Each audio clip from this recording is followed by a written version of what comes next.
پاکستان ایک خوبصورت ملک ہے۔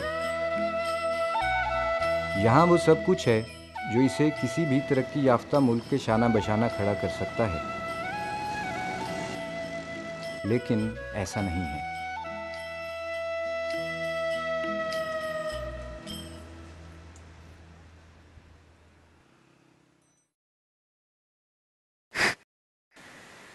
پاکستان کے پاس بہت سے قدرتی وسائل ہیں، جیسے نیچرل گیس، آئرن، نمک کی کانیں اور کوئلہ وغیرہ۔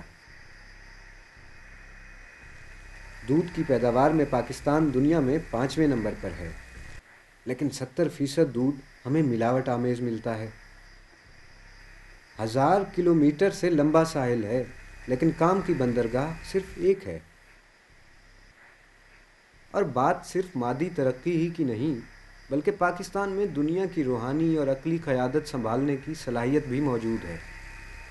روحانی امامت تو دور کی بات ہے، ہم اپنے وسائل کو صحیح طریقے سے استعمال کرنے میں ناکام رہے ہیں۔ آخر ایسا کیوں ہے؟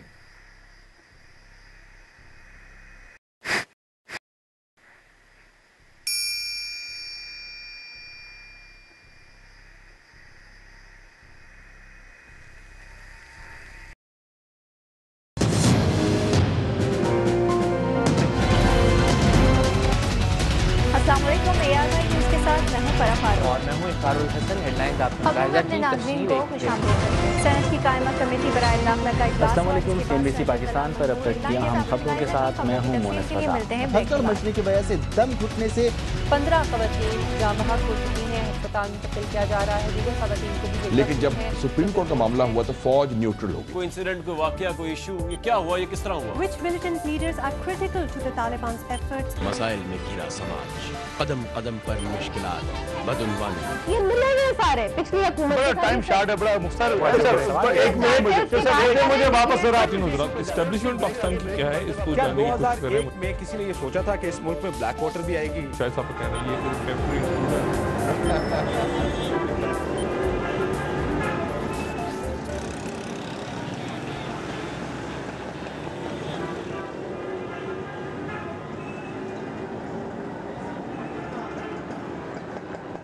یہاں خوشی نظر نہیں آتی، سب اکتائے ہوئے اور فرسٹریٹڈ لگتے ہیں۔ چاروں طرف ناانصافی نظر آتی ہے، بندر بانٹ کا منظر ہے۔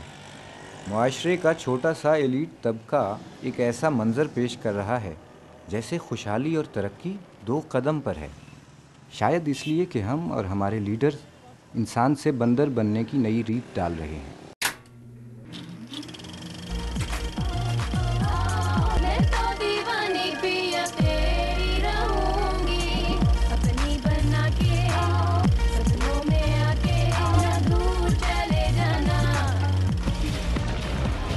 ہیلدی ہوگا پاکستان۔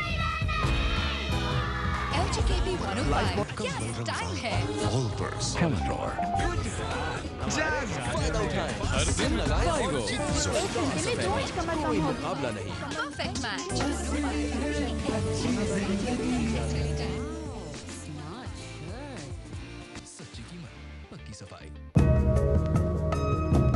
ہمارے سارے نظام کی چابیاں بڑی بڑی کارپوریشنز اور عمرا کے ایک خاص طبقے کے ہاتھ میں ہیں۔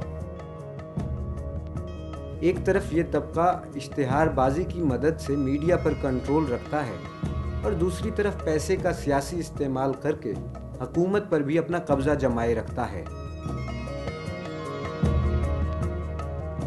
میڈیا اس خود غرض طبقے کا وہ نمائندہ بن چکا ہے جو ہر گھر میں پہنچ رکھتا ہے۔ ہماری ضروریات کو کنٹرول میں رکھنا اس کا بنیادی مقصد ہے۔ وہی انسان جو کچھ عرصہ پہلے کم چیزوں میں سکھی تھا، آج اپنی ہر چیز سے ناخوش ہے۔ روز کے نت نئے فیشن اور لائف سٹائل ٹرینڈز اس کی حسرت بن گئے ہیں۔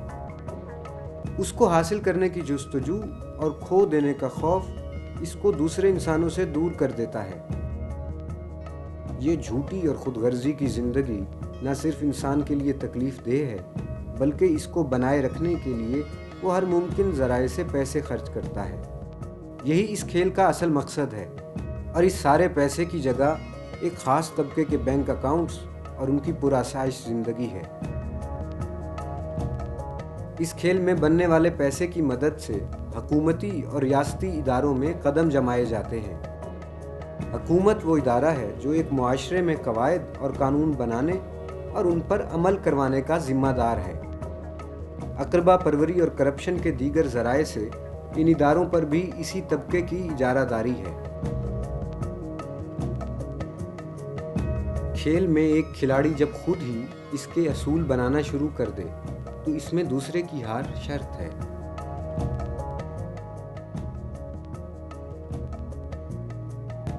مفادات کے اس سارے کھیل میں نقصان اٹھانے والا صرف عام انسان ہے، ہم اور آپ۔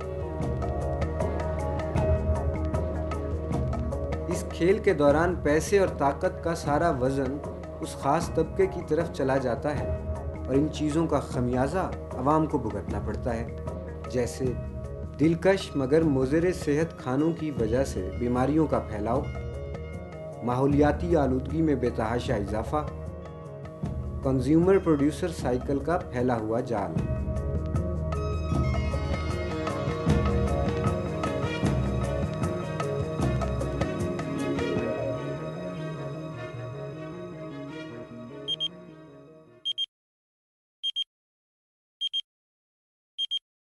عوام مر رہی ہے، بھوکی مر رہی ہے، آٹا نہیں مل رہا، چینی نہیں مل رہی، بم بلاسٹ یہاں پہ ہو رہے ہیں، مہنگائی یہاں پہ ہو رہی ہے، مایوسی، ڈپریشن، مرغی سستی چیز زیادہ تر تو ہمارا اپنا ہی قصور ہے۔ غریب جو ہے غریب سے غریب تر ہوتے جا رہے ہیں، امیر امیر سے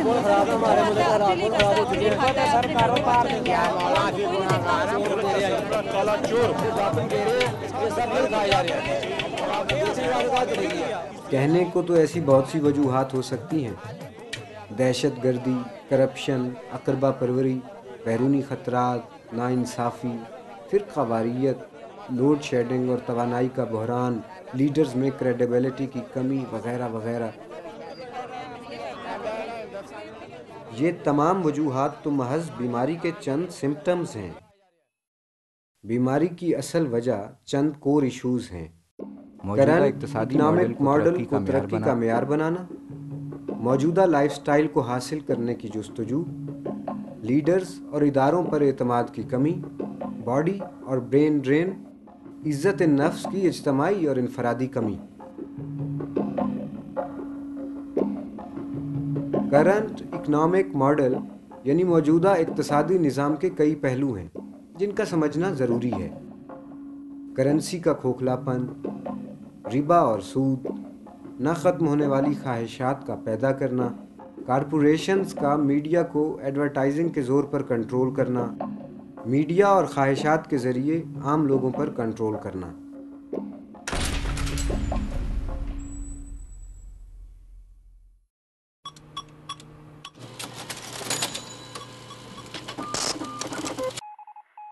اب کرنسی کو ہی لے لیجئے۔ امریکہ جسے ہم اس قدر ترقی یافتہ سمجھتے ہیں، وہاں کیا ہوتا ہے؟ امریکہ میں جب حکومت کو کرنسی نوٹ چاہیے ہوتے ہیں تو وہ فیڈرل ریزرو بینک سے ادھار پر نوٹوں کی درخواست کرتی ہے اور ان نوٹوں کے بدلے سیکیورٹی بانڈز دے دیتی ہے جو کاغذ پر لکھے ہوئے چند الفاظ ہیں، یعنی لفظوں کے بدلے نوٹ۔ فیڈرل ریزرو بینک مکمل طور پر ایک پرائیویٹ بینک ہے جس کے مالکان نان الیکٹڈ لوگ ہیں اور کسی کو جواب دہ نہیں۔ دولت کے اس طرح وجود میں آ جانے کے بعد اس کے بدلے لیتے ہیں سود۔ یہ ایک بہت بڑا المیہ ہے۔ سود اور بے اصولی کی گود سے جنم لینے والی اس دولت کا یہ رخ سمجھنا بہت ضروری ہے، کیونکہ اسی دولت کی دیوانگی کی وجہ سے پوری دنیا میں فساد برپا ہے۔